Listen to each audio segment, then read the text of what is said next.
Hello students, my self Surendra Mohan Gupta. अब तक तो आपको याद हो ही गया होगा, मेरे बच्चे तो सब मुझे जानते ही हैं। और जो अननोन है अब वो मेरे लिए भी नोन हो गए और आपके लिए मैं नोन हो गया हूँ, है ना। मैं आपको short videos, short topics, chapters की बता रहा हूँ, आपको मालूम ही है। और अभी तक आप मेरे को सब्सक्राइब भी कर चुके हैं, लाइक किया हुआ है, शेयर्स भी किया हुआ है।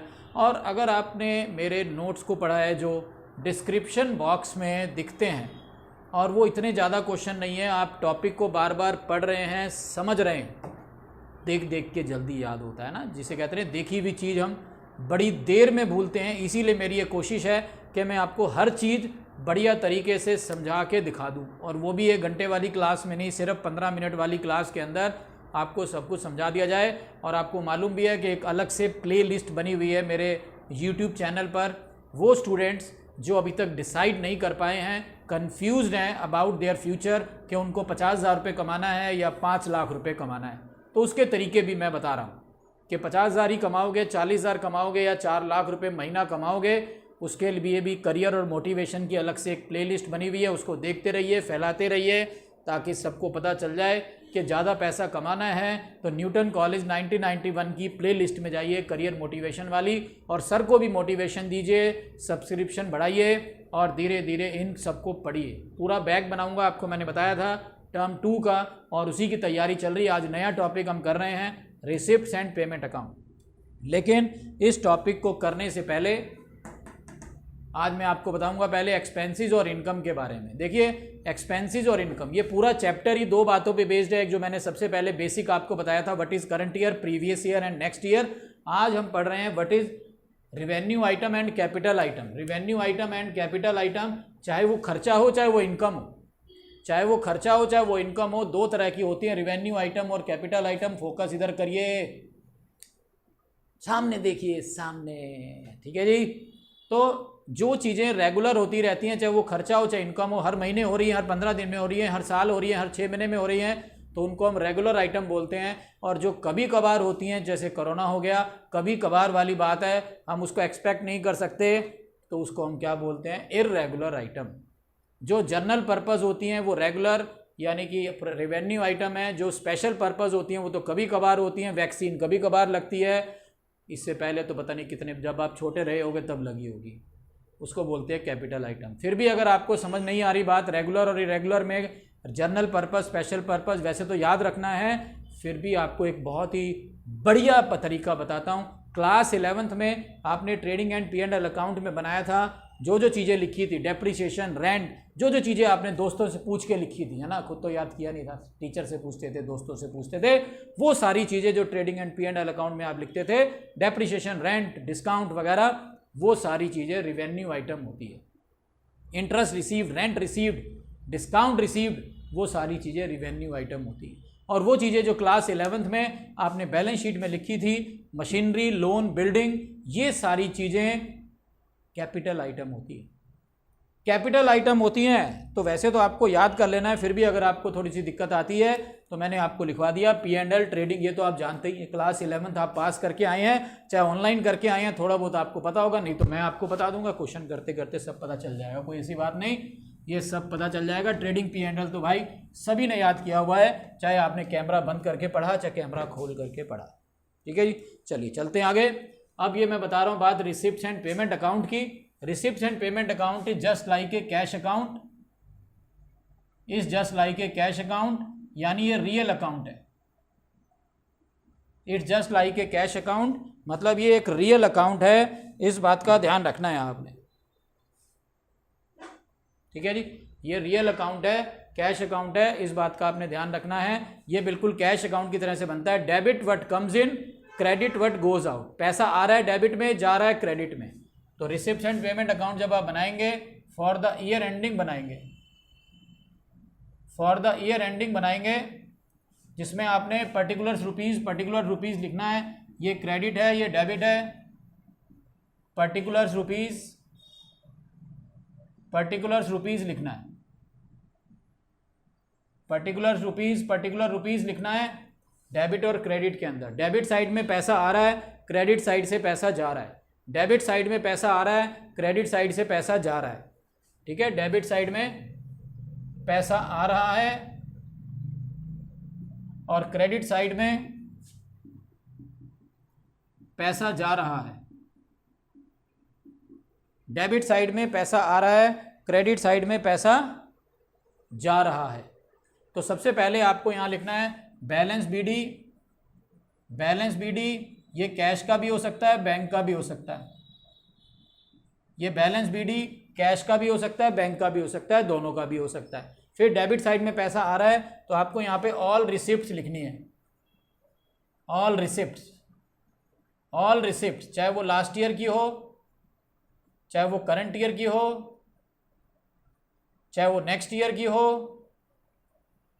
चाहे वो रेवेन्यू हो, चाहे वो कैपिटल हो, किसी भी नेचर की हो, अच्छी नेचर की हो, बुरी नेचर की हो, गुस्से वाली हो, खुश मिजाज हो, पैसा मिला है डेबिट साइड में आ जाएगा। इस तरफ आपको लिखना है ऑल पेमेंट्स, इसके ऑल पेमेंट्स, चाहे वो लास्ट ईयर की हो, चाहे वो करंट ईयर की हो, चाहे वो नेक्स्ट ईयर की हो, किसी भी साल की हो, चाहे वो रिवेन्यू नेचर हो, चाहे वो कैपिटल नेचर हो, किसी भी नेचर की हो, सब लिखना है। और लास्ट में बैलेंस सीडी कैश का और बैंक का। अगर कई बार क्वेश्चन के अंदर आएगा कि रिसिप्ट्स एंड पेमेंट अकाउंट बनाइए, अगर कभी क्वेश्चन के अंदर आता है कि रिसिप्ट्स एंड पेमेंट अकाउंट बनाइए, तो कई बार ये मिसिंग होता है। बाकी सारी चीज़ें दी होती है, ये मिसिंग होता है। तो आप डेबिट का टोटल कर लेना, क्रेडिट का टोटल कर लेना और उसको माइनस कर देना। डेबिट का टोटल कर लेना, क्रेडिट का टोटल कर लेना, इसको माइनस कर देना, जो भी बैलेंसिंग फिगर आएगी वो यहाँ लिख देना है। तो मतलब देखिए कितना आसान है, सिर्फ और सिर्फ कैश का ध्यान रखना है। पूरी दुनिया किस बात के पीछे भाग रही है? सब्सक्राइब, लाइक, शेयर के पीछे भाग रही है।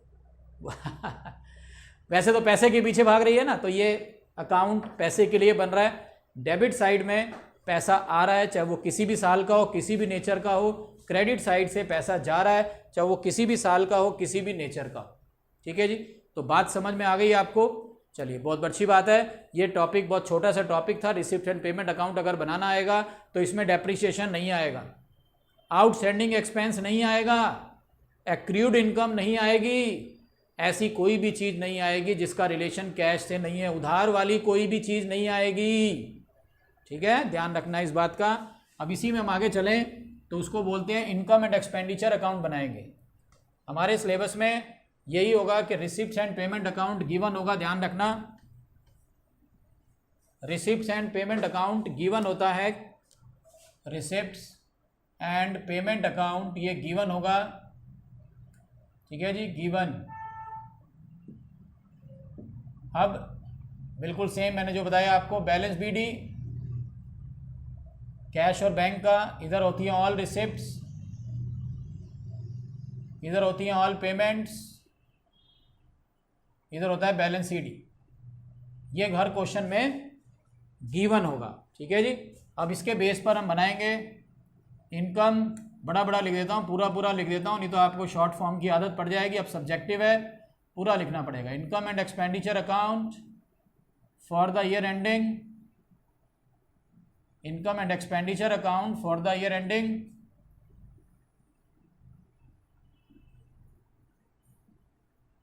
इधर आपको लिखना है डेबिट क्रेडिट,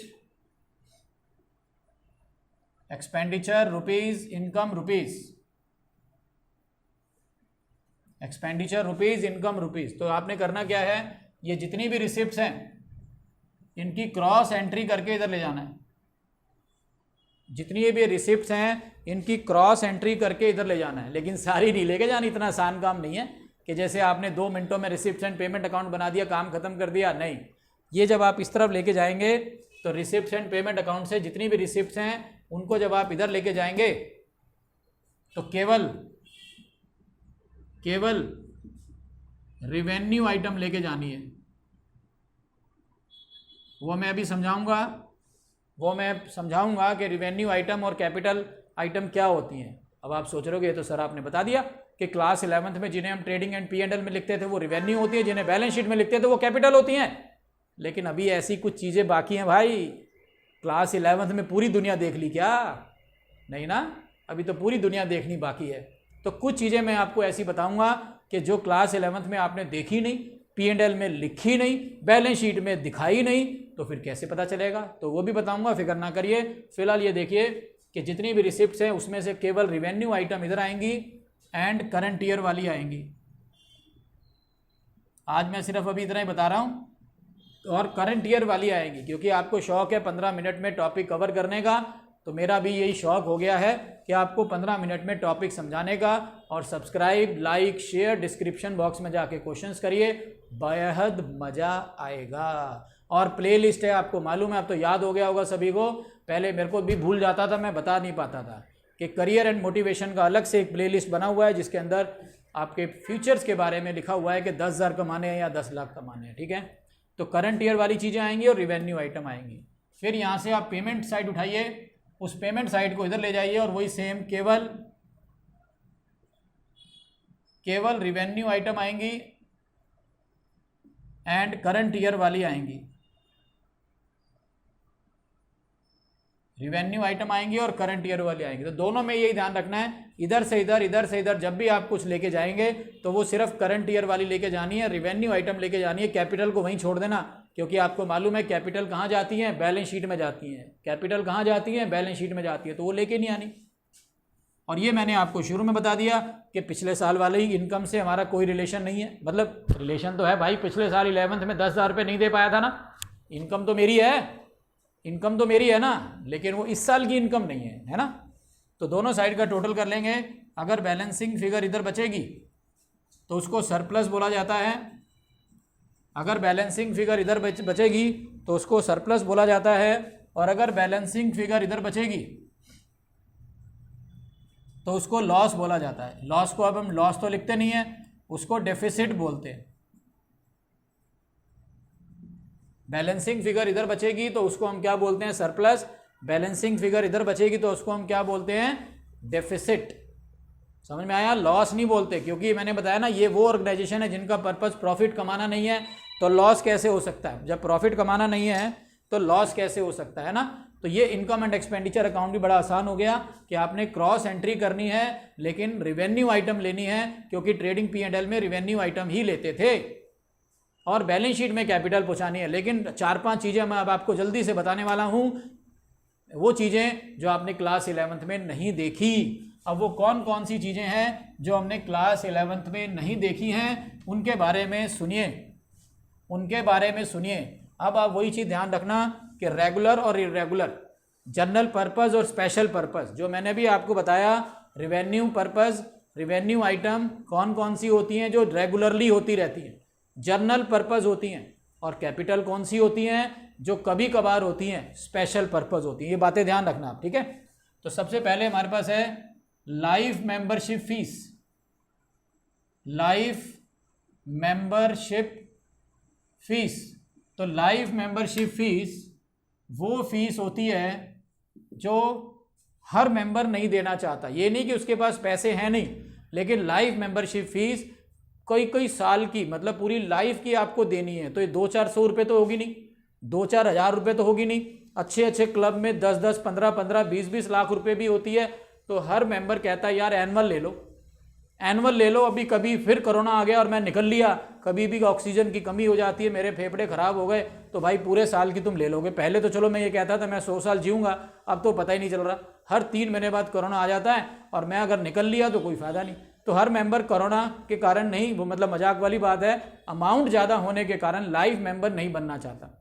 हर बंदा अमाउंट ज़्यादा होने के कारण लाइफ मेंबर नहीं बनना चाहता। मतलब it is a type of irregular item. तो ये कैसी आइटम हो गई? इर्रेगुलर आइटम हो गई, क्योंकि ये हर मेंबर नहीं दे रहा है, हर मेंबर नहीं दे रहा। और इर्रेगुलर को मैंने आपको क्या बताया कि वो कैपिटल रिसिप्ट होती है। जो भी हमारी इर्रेगुलर आइटम है वो कौन सी रिसिप्ट है? वो कैपिटल रिसिप्ट होती है। और कैपिटल रिसिप्ट मतलब क्रेडिट बैलेंस, कैपिटल रिसिप्ट मतलब क्रेडिट बैलेंस। तो ये जाएगी बैलेंस शीट में, और क्रेडिट बैलेंस होने के कारण कहाँ जाएगी? बैलेंस शीट लायबिलिटी साइड में, क्योंकि बैलेंस शीट में दो ही साइड होती हैं, एक असेट साइड, एक लायबिलिटी साइड। असेट साइड का डेबिट बैलेंस होता है, लायबिलिटी साइड का क्रेडिट बैलेंस होता है। एसेट साइड का डेबिट बैलेंस होता है, लायबिलिटी साइड का क्रेडिट बैलेंस होता है। और ये आपको मिली है cash account debit to life membership fees, cash account debit to life membership fees credit हुआ है, क्रेडिट होने के कारण लायबिलिटी साइड में चला जाएगा। ठीक है, दूसरा है entrance fees. Second is entrance fees. Entrance fees मतलब एक तरह से एडमिशन फीस। एंट्रेंस फीस मतलब एक तरह से एडमिशन फीस। अब ये तो हर मेंबर को देनी पड़ेगी, चाहे आप 2 महीने के लिए मेंबर बने। सब्सक्राइब करिए, सब्सक्राइब लाइक कर दीजिए। बैठे बैठे क्या कर रहे हो, इतना बढ़िया पढ़ा रहा हूँ, ऐसा लग रहा है ना, समझ में आ रहा है ना, थप रहा है ना दिमाग के ऊपर। डिस्क्रिप्शन बॉक्स में जाओगे, नोट्स मिलेंगे ना, कोई 50-60 क्वेश्चन तो नहीं मिलेंगे ना। इतना बढ़िया टॉपिक है, 4 क्वेश्चन 5 क्वेश्चन कर लिए, मास्टर बन गए। मतलब मास्टर मतलब टीचर नहीं बन गए, यानी टॉपिक आ गया आपको। और क्या चाहिए भाई, क्या चाहिए, बंदे की मेहनत सफल हो जाएगी, और क्या चाहिए। तो बस एक बार सब्सक्राइब करिए, लाइक कर दीजिए, और जब ये क्लास खत्म हो जाए साथ के साथ इसको शेयर कर दीजिए। बस कितना आसान है। और अगर आपको कुछ बनना है, 3-4 लाख 5 लाख रुपए कमाने हैं, और आपको ऐसा लगता है कि मेरे को भीड़ वाले चीज में नहीं जाना है, मेरे को भीड़ वाले कंधे से कंधा टकरा रहा है, मतलब मैं इंटरव्यू के लिए जा रहा हूं, 100 लोग पहले से बैठे हुए हैं, मेरी बस थोड़ी सी लेट होगी, देखा मेरा 101वां नंबर है, मेरे को क्या नौकरी मिलेगी भाई। तो भाई अगर ऐसी फील्ड में नहीं जाना है तो पढ़िए, करियर मोटिवेशन वाली प्लेलिस्ट में जाइए, तब आपको पता चलेगा। ठीक है जी। तो एंट्रेंस फीस जो है ये हर मेंबर देता है, यानी it is regular in nature. तो रेगुलर हो गई तो रिवेन्यू हो गई, और रिवेन्यू आइटम मतलब कहाँ जाएगी, इनकम एंड एक्सपेंडिचर की क्रेडिट साइड में। इनकम एंड एक्सपेंडिचर की क्रेडिट साइड में। अब तीसरा है लिगेसीज। लिगेसी का मतलब होता है वसीयत, यानी कि विल। मतलब कभी कभार क्या होता है कि कोई भी आदमी ये कह के मर जाता है कि भाई मेरी जितनी भी संपत्ति है उसका 10% दान कर देना, बाकी 90% बच्चे आपस में बांट लेंगे, 20% मेरा डोनेट कर देना। ऐसे बहुत सारे लोग जाते हैं आसपास कि भी मेरे को डोनेट कर देना, वो पर्पस बता के नहीं जाते। तो इसलिए इसको, अगर वो पर्पस बता के नहीं जा रहे तो इसको आपने जनरल मानना है। पर्पस बता के नहीं जा रहे तो जनरल मानना है, इनकम एंड एक्सपेंडिचर में लिख देना है। लेकिन अगर वो पर्पस बता के जा रहे हैं कि भाई, जैसे कई बार आपने देखा होगा धर्मशाला में जाते हैं, लिखा होता है ये कमरा रविदास ने अपनी मम्मी श्रीमती लक्ष्मी देवी की याद में बनवाया, है ना। पर्पस बता के जा रहे हैं कि भाई ये पैसा लक्ष्मी देवी की याद में बनाया गया, उसके ऊपर लिखा हुआ है, पर्पस लिखा हुआ है। जिस भी सीट पे कई बार हम जाते हैं, सीट पर बैठ पे दिखते लिखा होता है ये मेरे पापा की याद में, पापा का नाम लिखा होता है। तो वो अगर स्पेशल पर्पस है, पर्पस दिया हुआ है, तो उसको आपने बैलेंस शीट की लायबिलिटी साइड में लिख देना है, क्योंकि वो स्पेशल पर्पस हो गया ना, वो इसीलिए यूज हुआ। अब जो आप कह रहे हो जो मेरे मरने के बाद 10% डोनेट कर देना, तो आप लंगर लगा दो, काम खत्म। अब हर जिसको भी पूरी दे रहे हो उसका नाम थोड़ी लिखोगे, ये पूरी रवि को दी, ये पूरी राकेश को दी, ये पूरी हरीश को दी, ये लक्ष्मी देवी आई, उसमें हम पर्पस थोड़ी लिख रहे हैं, उसमें तो लंगर बांट रहे हैं, खुला लंगर बट रहा है। तो कहने का मतलब जनरल होगा तो income and expenditure credit side, और पर्पस दिया होगा तो बैलेंस शीट की लायबिलिटी साइड। बिल्कुल सेम ऐसा ही डोनेशन में होता है, बिल्कुल सेम ऐसा ही डोनेशन में होता है। डोनेशन अगर जनरल है तो इनकम एंड एक्सपेंडिचर में क्रेडिट साइड, लेकिन अगर ये भी स्पेशल पर्पस है, for example donation for books, donation for books अगर ये ऐसे है तो फिर ये बैलेंस शीट की लायबिलिटी साइड में चली जाएगी, क्योंकि बात आ गई समझ में। जनरल पर्पस इररेगुलर कोई भी चीज़ है वो बैलेंस शीट में जाती है, और जो सॉरी उल्टा हो गया ना, देखा, सावधानी हटी दुर्घटना घटी। बाहर से हल्का सा वो मोटर बाइक जा रही थी, मैंने सोचा मैं अपनी आवाज़ तेज कर लूँ, सावधानी हटी दुर्घटना घटी। इसलिए तो मैं आपको कहता हूँ फोकस करके रखा करो, इतने एक्सपीरियंस टीचर के साथ भी ऐसा हो जाता है। तो जो जनरल पर्पस है वो इनकम एंड एक्सपेंडिचर में जाएगा, लेकिन अगर कोई पर्पस फिक्स है, डोनेशन फॉर बुक्स या बैलेंस शीट में जाएगा। ठीक है। 5वां है sale of old newspaper, bat ball, ठीक है, और ओल्ड मटेरियल, ये सारा मतलब जो पुराना सामान है। न्यूज़पेपर आज आपने सुबह खरीदा 10 रुपए का, शाम तक उसकी वैल्यू 0 है। बैट था, बैट की हत्ती टूट गई, हत्ती ठीक भी नहीं हो रही तो उसकी वैल्यू 0 है। तो ऐसा मटेरियल, ऐसा सामान जिसकी वैल्यू बिल्कुल 0 है, अगर कुछ वैल्यू है तो अलग बात है, लेकिन ऐसा सामान जिसकी वैल्यू 0 है और फिर भी वो बिक गई तो वो सारा प्रॉफिट माना जाता है। जैसे मैंने बताया न्यूज़पेपर आपने 10 रुपये का खरीदा, सुनना ध्यान से, न्यूज़पेपर 10 रुपये का खरीदा, पूरे महीने में कितने का हो गया, 300 रुपये का। अगर 30 दिन है तो न्यूज़पेपर 300 रुपये का हो गया, लेकिन उसकी वैल्यू शाम तक 0 है, फिर भी कबाड़ी वाला आपको 50 रुपये दे गया, तो आप ये नहीं कहेंगे 250 रुपये का नुकसान हो गया। आपने न्यूज़पेपर कितने का खरीदा है? 300 रुपये का, है ना, लेकिन उसकी वैल्यू 0 है। फिर भी आपको रद्दी वाला जो है 1 महीने के बाद उसके 50 रुपये दे जाता है, तो इसका मतलब आप ये कहेंगे कि 50 रुपये का फ़ायदा हो गया। बनियों की नज़र से सोचिए, 250 रुपये का नुकसान नहीं हो गया। तो ओल्ड मटेरियल जितने का बिक गया सारा फ़ायदा हो गया। टोटल सेल्स वैल्यू को प्रॉफिट मानना है, टोटल सेल्स वैल्यू को प्रॉफिट मानना है और उसको इनकम एंड एक्सपेंडिचर की क्रेडिट साइड में लिख देना है। अब ये देखो ना, ये सारी वो चीज़ें जो मैंने आपको बताया क्लास 11th में आपने नहीं देखी थी, इसीलिए तो बताया कि ट्रेडिंग P&L वाली चीज़ों को आपने रेवेन्यू मानना है, बैलेंस शीट वाली को कैपिटल मानना है। लेकिन ये वो चीज़ें हैं जो क्लास 11th में थी नहीं, इसलिए मैं आपको यहाँ पे बात ये समझा रहा हूँ। ठीक है जी। तो sale of old material, news paper, ये सबकी वैल्यू 0 थी और फिर भी कुछ बिक गया तो उसको आपने प्रॉफिट मान लेना है। लेकिन अगर मैं बात करूँ छठी आइटम की, जिसके बोलते हैं सेल ऑफ ओल्ड एसेट, पुरानी एसेट, जैसे पुराना फर्नीचर, पुरानी बिल्डिंग, पुरानी मशीनरी अगर बेचते हो तो उसकी कोई ना कोई वैल्यू होती है, वो बुक में दी होती है, बैलेंस शीट में लिखा होता है फर्नीचर 10,000, फिर नीचे लिखा होता है कि इतने का बिका। तो उस केस में आपको क्या करना है, सेल ऑफ ओल्ड एसेट में ओनली प्रॉफिट या लॉस ऑन सेल को ही रिकॉर्ड करना है, ठीक है। जैसे फर्नीचर की बुक वैल्यू दी हुई है, 10,000 रुपये और वो सेल हुआ 8,000 रुपये में, तो आपको 2,000 रुपये लॉस रिकॉर्ड करना है। और कहाँ करना है? इनकम एंड एक्सपेंडिचर की डेबिट साइड में। भाई 10,000 रुपये का फर्नीचर था लेकिन वो बिका कितना? 8,000 रुपये में, वैल्यू दी हुई है ना। इन केस में तो वैल्यू होती नहीं, न्यूज़पेपर की कोई वैल्यू नहीं है, कुछ दी नहीं होगी क्वेश्चन के अंदर, नहीं दी होगी तो देख लेंगे। जैसे लिखा हुआ है पुराना मटेरियल था 10,000 रुपये का, बिका 11,000 रुपये का, ठीक, 1,000 का प्रॉफिट हो गया। लेकिन अगर सिर्फ लिखा हुआ है कि पुराना मटेरियल 11,000 का बिका, तो ठीक है, 11,000 का प्रॉफिट हो गया। लेकिन असेट के केस में आपको जरूर दिया होगा कि भाई फर्नीचर 10,000 रुपये का है, देखिए फर्नीचर 10,000 रुपये का है, 8,000 का बिका है, तो 2,000 रुपये का लॉस हो गया, लॉस को डाल दीजिए इनकम एंड एक्सपेंडिचर में। तो ये 6 बातें आपको ध्यान रखनी है। रिसिप्ट्स एंड पेमेंट की क्रॉस एंट्री करने के साथ साथ ये 6 बातें भी आपको ध्यान रखनी है। बहुत ही सुंदर तरीके से मैंने समझाया है, ये मेरे को मालूम है। अब आपको कितना समझ में आया ये आपको मालूम है, लेकिन फिर भी मैं आपसे यही रिक्वेस्ट करूंगा, कि इन टॉपिक्स को बार बार देखते रहिए। देखने से जो चीज़ें याद होती है ना, वो अपने आप नहीं हो पाती, पढ़ने से याद नहीं हो पाती, जितना कि हम देखने से चीज़ें याद करते हैं। जैसे कहते हैं आज तक हमने 150 फिल्में देखी हैं, फिर भी अगर टीवी पे दोबारा आ रही होती है तो हम पहचान जाते हैं, अरे ये तो वही फिल्म है, इसमें तो आगे जाके ये होगा, पीछे जाके ये हुआ था, है कि नहीं है। जहाँ से भी शुरू करें अगला पिछला याद आ जाता है। मानते इस बात को? नहीं मानते, मानना पड़ेगा। इवन कई बच्चों को तो मैच भी याद होते हैं, क्यों? क्योंकि वो देखने, जब हम देख रहे होते हैं तो काफ़ी सारी चीज़ें, हमारी जो 5 सेंसेस हैं वो काफ़ी हद तक एक तरफ फोकस करके काम करती हैं। ठीक है, तो समझिए बात को, सब्सक्राइब करिए, शेयर करिए, लाइक करिए।